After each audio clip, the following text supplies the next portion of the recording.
Buddhism in what we today call Iran is a fascinating and often overlooked chapter in the long history of cultural and religious exchange across Asia.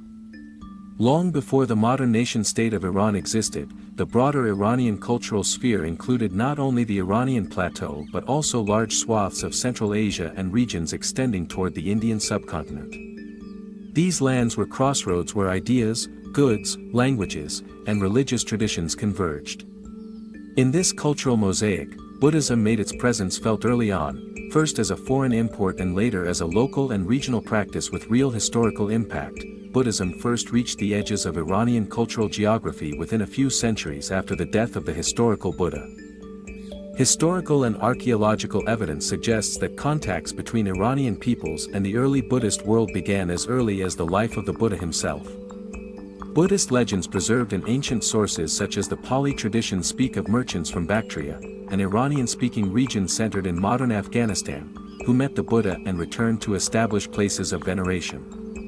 Whether literally true or symbolic of early contact, these stories reflect real historical connections between eastern Iranian regions and the Buddhist world to the east.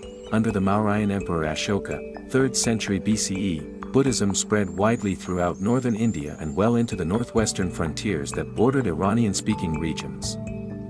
Edicts attributed to Ashoka mention the sending of missionaries to nearby areas, arguably including the eastern fringes of what was the Iranian world. It was also in these border zones that Buddhism interacted with local cultures and religious practices, which would later shape the development of Mahayana Buddhism and the distinctive artistic style known as Gandharan art. Gandharan Buddhist sculptures and images, many with unmistakable Indian, Iranian, and Hellenistic influences, stand today as testament to this early period of syncretic exchange. By the early centuries of the Common Era, Buddhism had become well established across Central Asia, particularly in cities such as Balkh and across regions corresponding to eastern Iran and adjacent territories.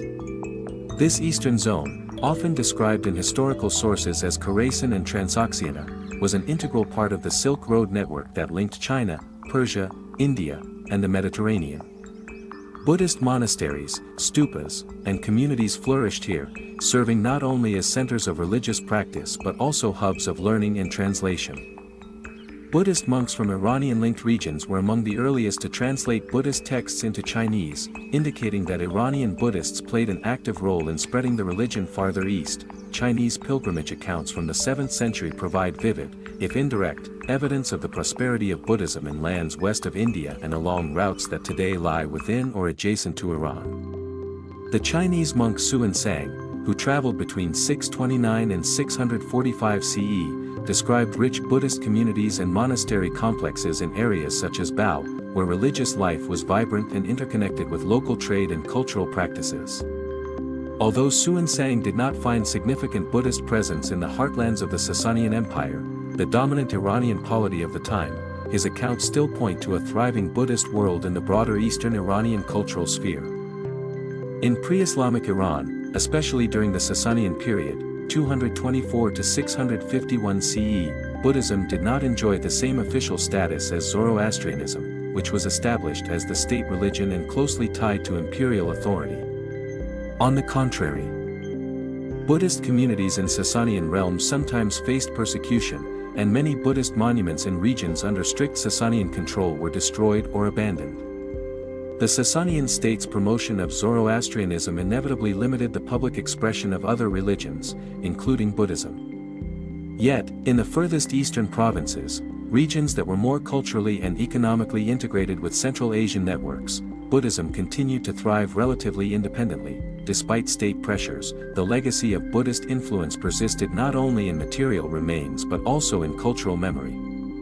In the centuries after the Islamic conquests of the 7th century, Muslim historians and travelers recorded recollections of Buddhist monuments and practices in eastern Iranian lands. Even if these traditions had largely faded from active religious life. Persian scholars like al-Biruni in the 11th century referenced a time when substantial areas of Khorasan and other regions were deeply associated with Buddhist communities. Although his broader claim that much of Persia was once Buddhist may reflect a conflation of distant memory and local legend, the recurrence of Buddhist motifs and references in Persian literature suggests that Buddhism left an imprint on the cultural imagination of later generations. the Arab-Muslim conquest of Iran in the mid-7th century ushered in a profound transformation of religious life. As Islam became the dominant faith, many Buddhist monks and scholars either converted, migrated, or saw their communities gradually absorbed or marginalized. Buddhist monasteries that had thrived along the Silk Road were increasingly abandoned or repurposed as trade routes shifted and the Islamic world took new cultural and religious shape. Yet Buddhism did not vanish without a trace. Ideas, artistic motifs, and philosophical concepts continued to flow through the region, influencing Sufi ascetic practices and later mystical literature. Some scholars argue that aspects of Buddhist asceticism contributed to the development of early Sufi thought, which became an important dimension of Islamic spirituality in Persia and beyond. A remarkable, though brief, revival of Buddhism occurred centuries later during the Mongol Ilkhanate period in the 13th century. The Mongol rulers of Persia initially practiced religious tolerance, and many, including prominent elites, patronized or engaged with Buddhist teachers, along with Christians and Muslims. In this era, diverse Buddhist traditions, including Tibetan and Chinese forms, found patrons and communities among the Mongol elite. This revival, however, was fleeting by the late 13th and early 14th centuries. Key figures such as Ghazan Khan embraced Islam, bringing the Ilkhanate embrace of Buddhism to an end.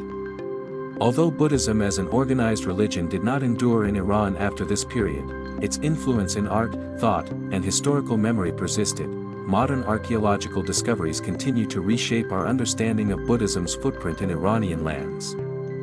Statues and artifacts in styles reminiscent of Gandharan artistic traditions have been unearthed in southern Iran, attesting to the rich and complex history of Indian and Iranian cultural interaction. In contemporary Iran, interest in Buddhist ideas and practices has experienced a resurgence among some intellectuals and spiritual seekers, part of a broader engagement with global philosophical traditions. Even Persian poetry from modern writers sometimes reflects Buddhist themes of impermanence, meditation, and compassion, showing that while Buddhism may no longer be a widespread religion in Iran, its legacy endures in unexpected ways. In weaving together the long and varied story of Buddhism in Iranian cultural history, it becomes clear that Buddhism was never a monolithic or dominant religion in the core heartland of Persia. Yet in the vast and interconnected world that stretched from the Iranian plateau through Central Asia to India and China, Buddhism found fertile ground, contributed to cultural and artistic exchange, and left a subtle but enduring legacy that resonates even in the modern era. Thanks for watching. Our channel is new and needs your support. In our channel you can find many videos on the history and philosophical teachings of Buddhism. Please subscribe to our channel to support the teachings of Buddha on YouTube. You can download our app from Google Play. Get notifications, daily quotes from Buddha, guided meditation methods, articles about Buddhist wisdom and sutras from Pali Canon. Discover inner peace, cultivate mindfulness, and unlock the infinite wisdom of the Buddha with this app. Download link below.